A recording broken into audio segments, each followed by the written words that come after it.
It was the early 1940s. The corridors of the New Yorker hotel hold stories of many who come and go, but room 3327 has been silent for 2 whole days. The "Do Not Disturb" sign hasn't moved an inch since it was hung. Inside, the dim light barely touches the corners of the small, sparse room where an old man lived quietly in his final years. This man wasn't just any hotel resident. His name was Nikola Tesla, a genius who once electrified the world with his visions of the future. Alice, the maid who knew Tesla from her daily rounds, felt something was not right that chilly morning. The silence from his room was unusual, unsettling. With a gentle tap first, followed by no response, her keys jingled softly as she turned the lock, pushing the door open with a slow creak. There, in the soft glow of the morning light, lay Tesla lifeless, alone, with no family by his side, just the remnants of a simple meal on a small table, crackers and an empty glass. Around him were scattered breadcrumbs, saved for the pigeons he adored. Those little creatures were perhaps the last to enjoy his company. How had Tesla, the man who dreamt of lighting up the entire world and harnessed the power of Niagara Falls, ended up here? This was the inventor who could make electricity dance at his fingertips, whose ideas were once celebrated around the globe. And yet here he was, found in the humble solitude of room 3327, his life's spark extinguished quietly. Was it his unyielding dedication to his visions that left him isolated, or was it the world that wasn't quite ready for his revolutionary ideas? Stay with us till the end of this video to learn why such a brilliant mind died in such unfortunate circumstances.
Nikola Tesla's life takes his roots in the small village of Smiljan, where he was born into a family of inventors and thinkers. His father, Milutin Tesla, was a well-respected Orthodox priest, and his mother, Juka Mandic, had an incredible knack for creating tools and mechanical appliances despite never having a formal education. It was from her that Nikola inherited his brilliant, inventive mind. Tesla was the fourth among 5 siblings, and his childhood was marked by a tragedy that shaped his sensitive nature. His older brother Dane died in a horse-riding accident when Nikola was just a young boy. This early loss would linger in his heart, driving him to dive deeply into his studies and explorations of the world around him. From his earliest days in the small village of Smiljan, it was clear that Nikola Tesla was no ordinary child. Gifted with an extraordinary intellect, he exhibited abilities that astounded all who observed him. Even as a young boy, Tesla possessed the remarkable capability to memorize entire books and store complex logarithmic tables in his mind. His proficiency in mathematics was such that he could perform advanced calculus entirely in his head, a feat that set him apart in his academic pursuits. But Tesla's genius did not stop at numerical acumen. He was also a polyglot, mastering not one but 8 languages, which allowed him to access a vast range of scientific knowledge and cultural perspectives throughout his life. Now the most striking was Tesla's unique method of invention. He had the uncanny ability to visualize intricate mechanical and electrical concepts fully formed in his mind. These vivid visions enabled him to see his inventions in complete detail before they were ever drawn on paper or built in the physical world. This mental prowess allowed Tesla to conceive and refine complex innovations with an efficiency that few could match. After high school, Tesla returned to Smiljan, where he faced a severe bout of cholera. Bedridden for 9 months, hovering near death, he made a deal with his father. If he survived, he would be allowed to study engineering instead of entering the priesthood. Miraculously recovering, Tesla dodged the military draft by escaping to the mountains, where he immersed himself in nature and books, finding solace and strength in the writings of Mark Twain. His adventures and healing in nature prepared him for the next phase of his life. With a renewed spirit, he enrolled at the Imperial Royal Technical College in Graz on a scholarship where his mind was set on mastering electrical engineering. He quickly distinguished himself as a star student, enthralled by the electric mysteries his professors laid before him. Tesla's fascination wasn't just with what was taught, but with what could be, his mind always racing ahead to the next discovery. However, Tesla's academic journey took an unexpected turn. Amidst his studies, he found himself ensnared by the allure of gambling, which soon spiraled into an addiction.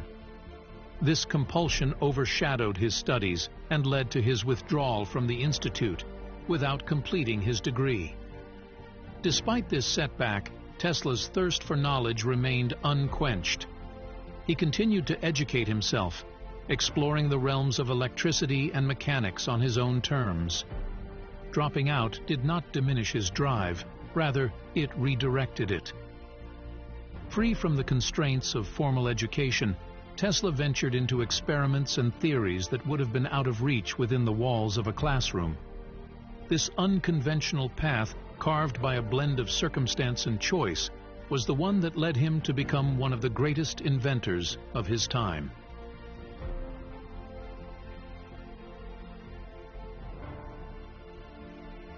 The next chapter in Nikola Tesla's life began in 1881, when he moved to the vibrant city of Budapest, Hungary. He was there to work at the Budapest Telephone Exchange under Tivadar Puskás. But on arriving, he discovered the company was still under construction and not yet operational. So, Tesla started off as a draftsman in the Central Telegraph Office. Soon enough, the telephone exchange was up and running, and Tesla was promoted to chief electrician. In this role, he surprised everyone by making significant improvements to the central station equipment and even perfected a telephone repeater and amplifier, though he never patented this invention. But Tesla's journey was just heating up. In 1882, his boss, Puskás, helped him land a job in Paris with the Continental Edison Company. This was a brand new adventure for Tesla, delving into the burgeoning industry of electric power utilities, specifically focusing on installing indoor incandescent lighting across the city. His work was impressive, and he quickly moved up the ranks, tasked with solving engineering problems not just in Paris, but across France and even in Germany. However, the biggest turn in Tesla's career came when he was invited to move to the United States in 1884. Charles Batchelor, an Edison manager, recognized Tesla's talents in Paris and decided he needed him in New York. Arriving in Manhattan's Lower East Side, Tesla found himself in a much different world. A cramped workshop surrounded by the city's tenements, which he described as a painful surprise. Despite the shock, Tesla dove into his work at the Edison Machine Works, troubleshooting installations and refining generators. Tesla's skills quickly drew attention, including that of Thomas Edison himself.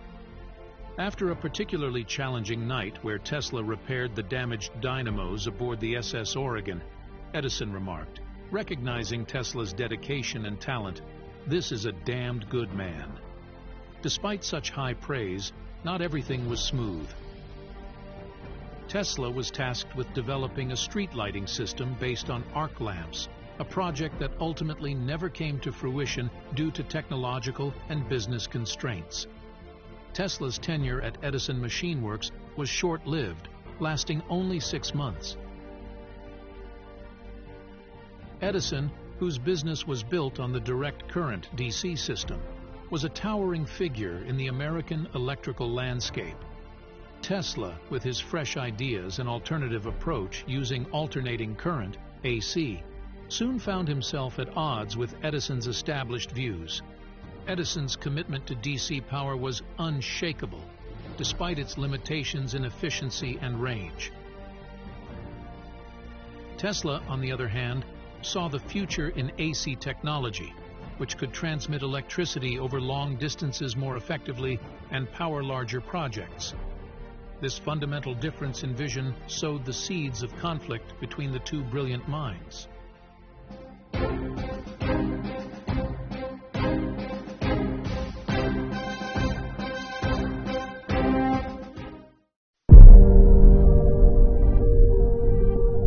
The tension came to a head as Tesla began advocating for AC technology more vocally.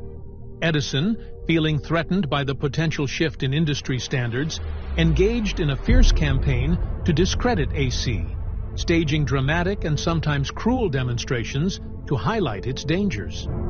However, Tesla remained undeterred, his resolve only strengthened by the challenge. The rivalry reached its zenith at the World's Columbian Exposition in Chicago in 1893.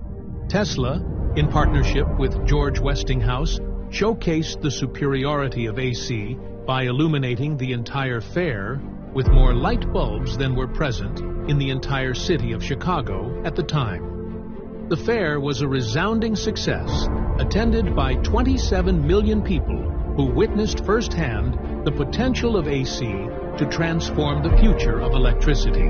After his stint at Edison, Nikola Tesla didn't slow down. By early 1885, he was deep into patenting an arc lighting system, the very idea he'd toyed with back at Edison's. It was a tough start, but Tesla met a patent attorney who introduced him to two businessmen keen on his ideas. Together, they set up the Tesla Electric Light and Manufacturing Company. Tesla threw himself into the work, securing patents for an improved DC generator and getting his systems up and running in Rahway, New Jersey. His work caught the eye of the technical press, who praised his advanced system. But not all was smooth sailing. His investors weren't too keen on his revolutionary ideas for alternating current motors and electrical transmission gear. They pulled out of the manufacturing side in 1886 to focus solely on running an electric utility, leaving Tesla high and dry without a penny to his name. But Tesla wasn't one to give up. In late 1886, he crossed paths with Alfred S. Brown, a Western Union superintendent, and Charles Peck, a savvy New York attorney. Intrigued by Tesla's vision, they backed him to the hilt, setting him up in a Manhattan lab where he devised an induction motor that ran on alternating current, AC, a game changer in the electric world.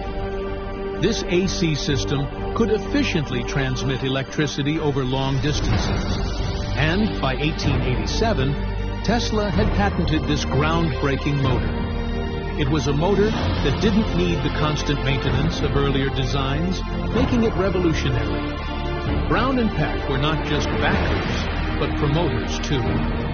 They orchestrated independent testing to confirm the motor's superiority, followed by press releases that caught the attention of many, including the bigwigs at Westinghouse Electric. George Westinghouse, who was then neck-deep in promoting AC systems, saw the potential in Tesla's designs. In 1888, he struck a deal with Tesla, buying the patent rights to his motor for a handsome sum, plus a royalty for each AC horsepower produced.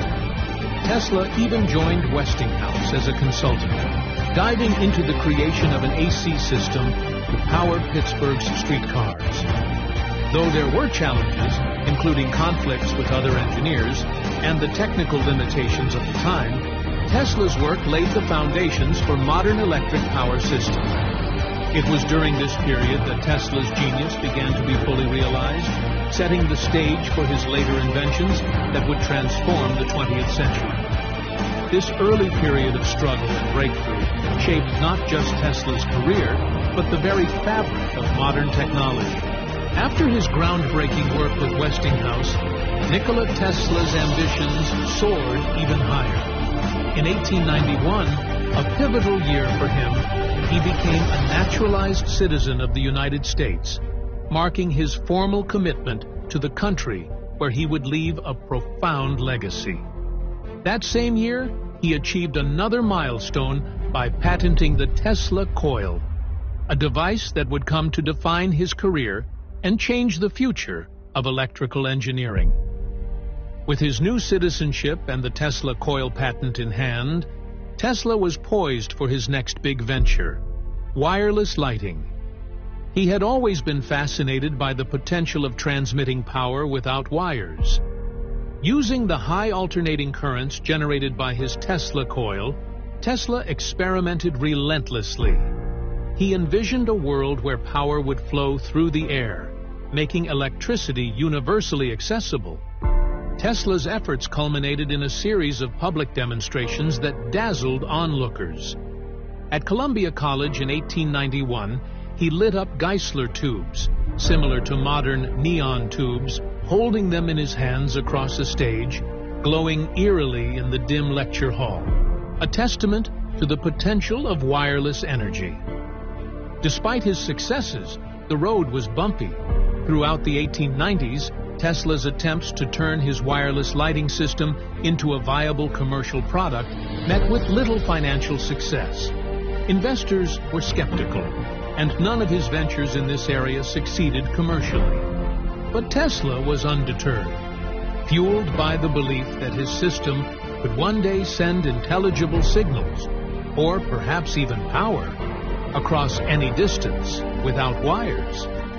Tesla's prominence in the field of electrical engineering continued to grow.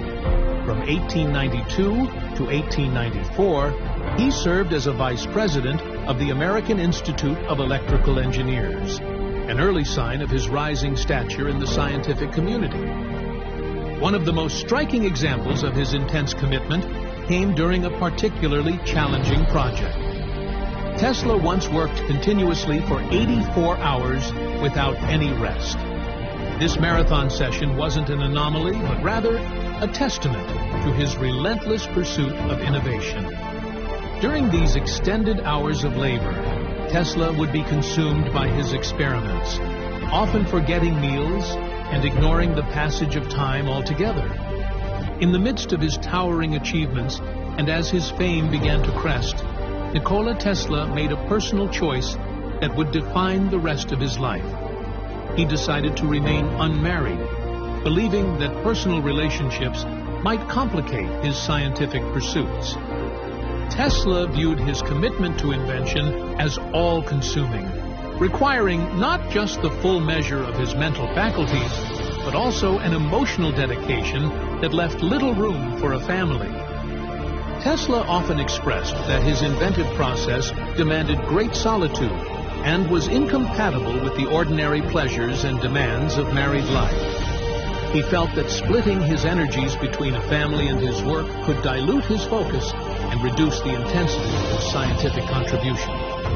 His single status was not a lament, but a strategic choice aimed at maximizing his creative output. As Nikola Tesla's fame grew, so too did the tales of his more extraordinary experiments, ventures that stretched the limits of imagination and science. Among the more dramatic of Tesla's inventions was the so-called death ray.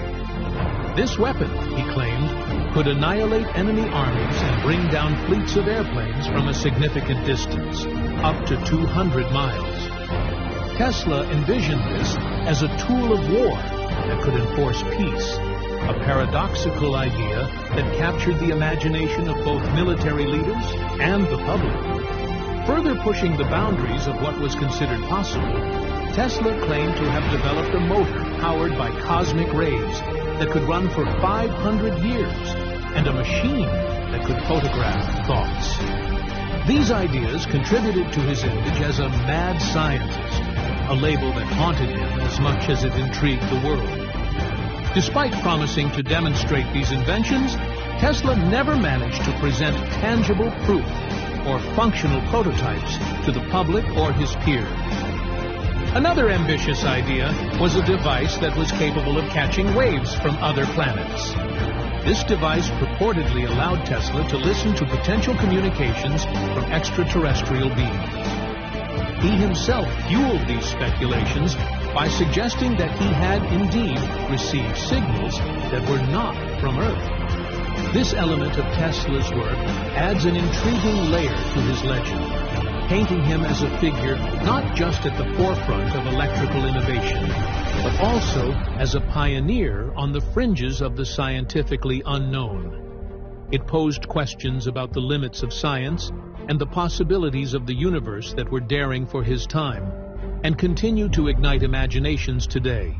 Next, in World War II, when the world teetered on the brink of another global conflict, the United States Office of Naval Research believed that Einstein's unified field theory could be harnessed to disrupt radar systems, making objects, ships, and soldiers invisible. The stage was set for one of the most enigmatic episodes in military history, the Philadelphia Experiment, also dubbed the Rainbow Project. On June 12, 1943, amidst the secrecy of a naval base just outside Philadelphia, the experiment commenced. The Navy prepared 7 gigantic Tesla coils, directing their immense power towards the USS Eldridge, a medium-sized cruiser anchored quietly in the harbor. The coils hummed to life, enveloping the ship in an eerie glow. Then, just as Tesla and Einstein had predicted, the ship vanished, not just from sight, but reportedly from our very dimension, for a span of 7 harrowing minutes. When the USS Eldridge re-emerged, the scene aboard was one of confusion and horror. While many of the crew were physically unharmed, some had suffered fates too bizarre and gruesome. Some soldier bodies were fused to the metal parts of the ship, due to disruption of the very fabric of space and time. The experiment had ventured beyond the boundaries of known science, into realms Tesla had always feared. Deeply shaken by the outcomes and the ethical implications of their findings, Tesla decided to step back from the project, deeming the risks too great, a decision that led to his resignation. With Tesla's departure, the government turned to Einstein to push forward with the research, which continued in various capacities, shrouded in layers of secrecy and speculation. After a lifetime of dazzling innovation and deep solitude, one night in the fall of 1937, at the age of 81, Tesla ventured out from the Hotel New Yorker, his home in his later years, to continue his nightly ritual of feeding the pigeons. It was during one of these nocturnal outings that tragedy struck. Tesla was hit by a moving taxicab. The accident severely injured his back and broke 3 of his ribs. Sadly, he never fully recovered from his injuries.